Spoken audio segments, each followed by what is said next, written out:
My name is Perli. I am a nurse by day. I am currently the president of an organization called Advocates for Creative Theater Students, which supports and mentors local theater students at Central High School here in Rapid City.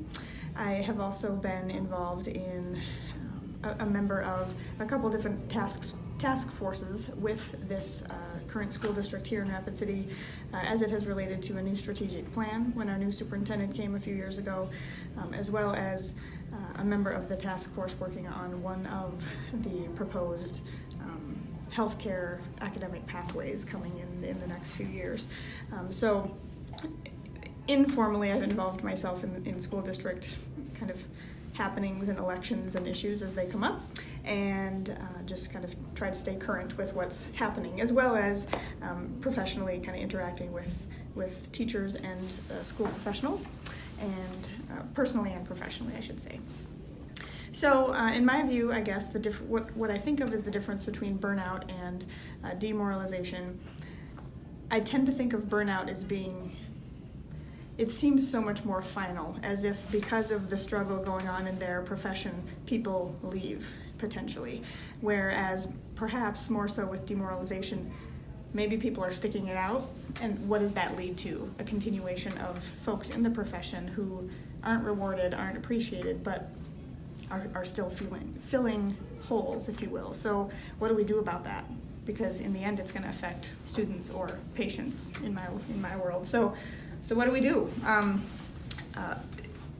And taking a step back, I guess, too, thinking about burnout, probably in education, similar to in healthcare, there may be options when you think I'm burned out of this thing that I'm doing, or this place, or this school, but you may find those same struggles elsewhere, or in other districts, or in other content areas, or in different, so what do you do? Just wait till you're burned out of the next one, or leave the profession altogether, which then harms the rest of us whose kids aren't benefiting from your work. So it's difficult, I think. I'm not sure which is better or worse, but I see that there's a difference where perhaps demoralized teachers remain in their role or try to work through it, and maybe there's some hope for something better, whereas burnout seems like I'm done with it. So I don't know. So that's kind of what they say to me. In your travels, Holly, do you feel that burnout is just as common in healthcare as it is in teachers? For sure. And I think because there are so many options, as they say, you could do so many things as a nurse, maybe arguably so as a teacher also. It may not mean leaving the profession altogether, but maybe moving around or finding some other avenue which may then cure the burnout, right? If you find something you still love to do but in a different way or a different place or with different people or different administration, great, because somebody then is still benefiting from you. But we see it in healthcare too, where expectations of the job or change within the industry just is too much for some folks to overcome. Also, though, the demoralization piece where I may or may not feel validated or appreciated for my work. I love what I do, but something about this time or place or employer isn't satisfying. I still want to do the work, but I'm unhappy doing it. So that's difficult, I think, and common amongst other industries, perhaps. So. Does burnout come from self, or is it systemic? Does it come from above, the powers that be? What do you think causes burnout? I think there's a systemic element for sure. I think it's in a few ways. I think as we perhaps onboard new teachers or new people in whatever profession, we have to set them up for success in, here are the expectations of your job. Here is what you are going to be asked to do someday. Here are the difficult situations you might find yourself working within. Can you handle that? Or at least expose them to it perhaps in school, in college, in their kind of work-study experiences, so that folks don't get into the workforce going, what?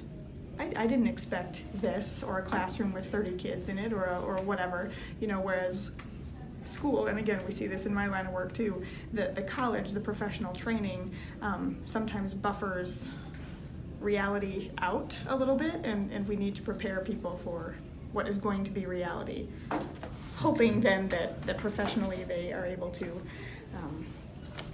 sort of assimilate into the professional culture a little better, finding less surprises perhaps. Being upfront with the challenges that both the healthcare industry as well as the education field, Mm-hmm. the current struggles that we're facing, Mm-hmm. right? Yeah. And I think any teacher that has been in it at least 10 to 15 years, and maybe Mm-hmm. nurses are the same way, Mm-hmm.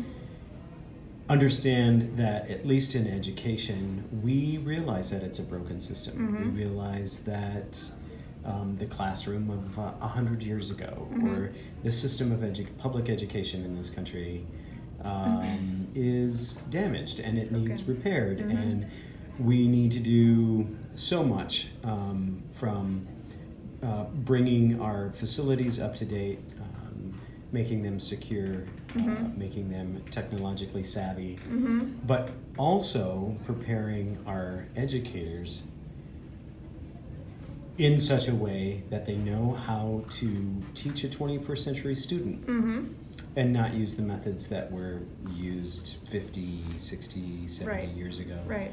Or, Because it was good enough for me, or good enough for my mom, or good enough for my grandma. right, you're Times all are going to sit changing. in desks, and the desks are going to be in rows, and you're going to pay attention to Read the out of a teacher. paper And the book. teacher is, the teacher is going to teach a lesson, and then you practice it, and then you get tested over it, and then Right. you move on to the next thing. Mm-hmm. I'm sure in your line of work, and certainly in the performing arts, Mm-hmm. we don't teach that way, Right. and we haven't taught that way Right. in over 150 years. Thank goodness. What do you see that might play? This is kind of a tough question, and I'm kind of riffing here, but where do you see the importance of performing arts education in a student's life in the 21st century? It needs to be present, first of all. It's in my daily work as a nurse educator, also in my work with the task force on pathways, over and over and over, the organizers heard and hear that soft skills, right, are important, that communication and leadership and teamwork and Empathy all those and things, compassion, yes, all those kindness. things are what is going to drive the career path of these people. We can teach you how to do a math problem or a medication calculation or put in an IV or do this thing or put in this tube or whatever it is, the skills things.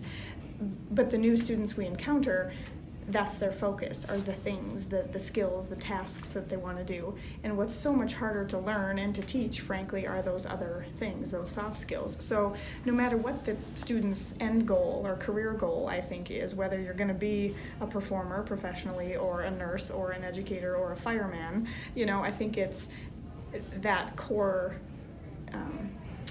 group of skills, I guess those soft skills, need to be included in any pathway, in any career field, in anything. And on the panels that I've served on with high school career day things and that sort of thing, employers across the board say the same thing. I mean, the construction business people and Black Hills Works people and call center employers and banking employers, and everybody says the same thing. You have to know how to deal with people, and that's something that the performing arts does. I mean, maybe like no other, right? So when we look at what should be required to get a degree in XYZ STEM field, for example, we can't ignore the fact that those courses, whether it's music or theater, performing arts, whatever it is, teach those things.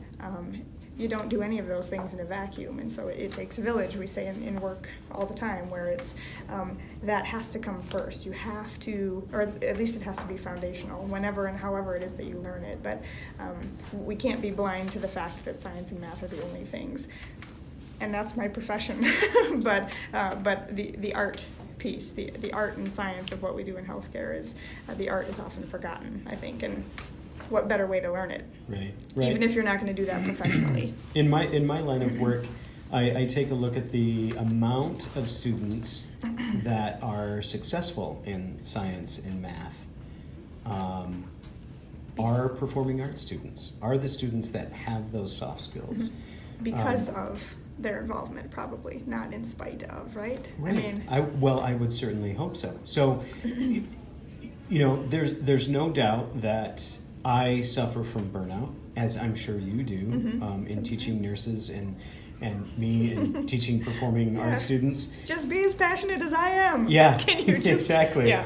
Right, and so I'm willing to accept, and I'm certain that you are too, on some level, taking the responsibility of some of our own burnout. Like, we're passionate at what we do, and we love what we do, and we see the rewards of what we do. Spend a lot of hours doing it. Spend a lot of hours doing it, and oftentimes we are completely exhausted. So, knowing that the reward to some, I mean, we don't always feel it, right? But man, those kids, yeah, man, those students, man, right. those whomever. And we might not hear or see the rewards from our administrators. We might not see it or hear it from other teachers. We might not see it or hear it even from some parents. But the looks on their faces, I think, that's the paycheck. That's what they don't tell you. Right. That's part of the reward. So in taking some responsibility of that burnout, what is so demoralizing to me is not being validated for either the subject that I teach, right? Or not being validated as to how well I teach. You teach it. Yeah. The content, on top of being burned out. So if you take a teacher, for instance, who's totally burned out because they're so passionate about what they do, right, and yet they're not feeling validated or uplifted or supported, I think that's where the demoralization piece might come into play. What do you think about that? I think you're probably right. It's I think you're right. We can't want it enough for the people who we're helping or serving or whatever in our profession or what we do, who you teach. Are the kids appreciating it? Absolutely. And whether or not they know it today, right? But they're becoming better human beings because of what they're doing in your classroom, and outside of the classroom. But I think it's hard to separate those two things completely, where it's not enough to just love what I do. I want others to see the value, and no doubt you do too. But and whether that's a paycheck or a standing ovation or an award, a statewide award, or a student recognition, or whatever it is, those are all great. But it has to be a little more foundational than that, because of course those things are going to happen because you're great at what you do, as are many teachers, But how on maybe it's systemic, right? How systemically can that validation come? Perhaps by not bringing in speakers who demoralize the art form publicly in front of everyone else, or constantly having to be the one to speak up and advocate for yourself. Like, when is somebody else going to? Right. And right. So. Like, I'm the guy known in staff meetings that Speck's gonna speak up. Speck may say something. Right. Right. Which you should do as an advocate for your craft, right? And not that Mr. Science teacher or Mrs. English teacher wouldn't, if it was their craft being demoralized, right? Maybe those people would too. But the fact is that they never have to, because we value and respect math and science and English as standards or whatever it is. But maybe they'd speak up too. But the fact that they don't have to doesn't seem fair, ever. Right. So. Well, thank you for talking. In closing, Holly, what can teachers do, perhaps, to help with not only burnout but maybe demoralization? Yeah. And finally, part two of that question is, what can you do and other stakeholders in our community do to help bring awareness of this? Yeah. What I think teachers can do is take care of yourself. Another thing we say often in my line of work is you can't take care of somebody else if you come in with your tank half full, right, or a quarter full or whatever. So take care of yourself first so you can take care of others in whatever that means, in your day job, if you will. But I think internally recognizing the value of what you do, maybe society does and maybe it doesn't. Certainly publicly in Rapid City, I think it's respected, of course, and welcomed and all of that.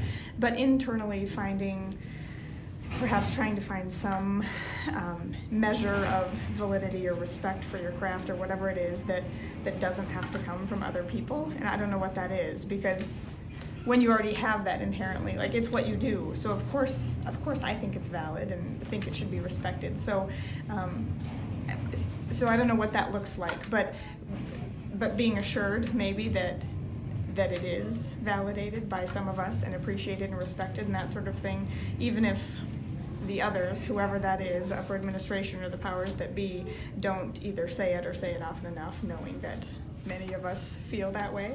And taking care of yourself, finding whatever that is outside of the building or the four walls or the job or the whatever, what refreshes me and brings me back to my why, right? Why did I do this 20 years ago or whatever it was, 30? So once we get to that point. As a stakeholder, I think as a community person, what I and we can do and should be doing is to keep in mind, I think, the well-rounded approach that, we're talking high school students here, that a high school graduate needs to have. And there's so much chatter, out there publicly these days about, is a college degree more or less relevant than a trade, for example, or a high school degree or a GED or whatever it is, knowing that there are different paths for everybody, right?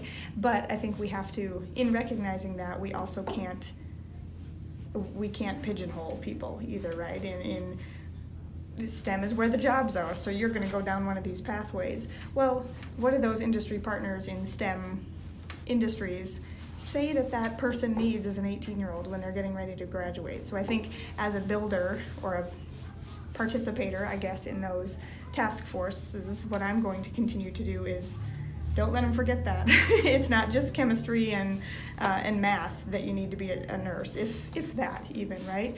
But well-rounded, no matter the end goal, it all has to be included. And whether or not a stakeholder, how they feel individually about one area or another, we can't craft that for the 16, 17, 18-year-old individuals who are in our care, if you will, who are under our wings. We can't set a path that they don't, or push them toward a path, I should say, that they may not understand or that isn't well-rounded for them, because they need support from all of those areas. So on the community side, that means including all the options and not pigeonholing, because it's just frankly not for everybody. Knowing that you have to take some math classes, you have to take some science classes to graduate from high school, but there's more to that. And if the extra, if the arts or whatever it is your why right now, we can't take that away from a 16, 17, 18-year-old and expect them to fall in line with what the people, the industry, the careers say you'll do for a living someday. So well-rounded. It must include all. So I won't forget that in my work going forward. I'm happy to wear an art and a science hat. So very good. It's important to include all. Well, thank you so much for your time. You bet. I appreciate it. Thank you.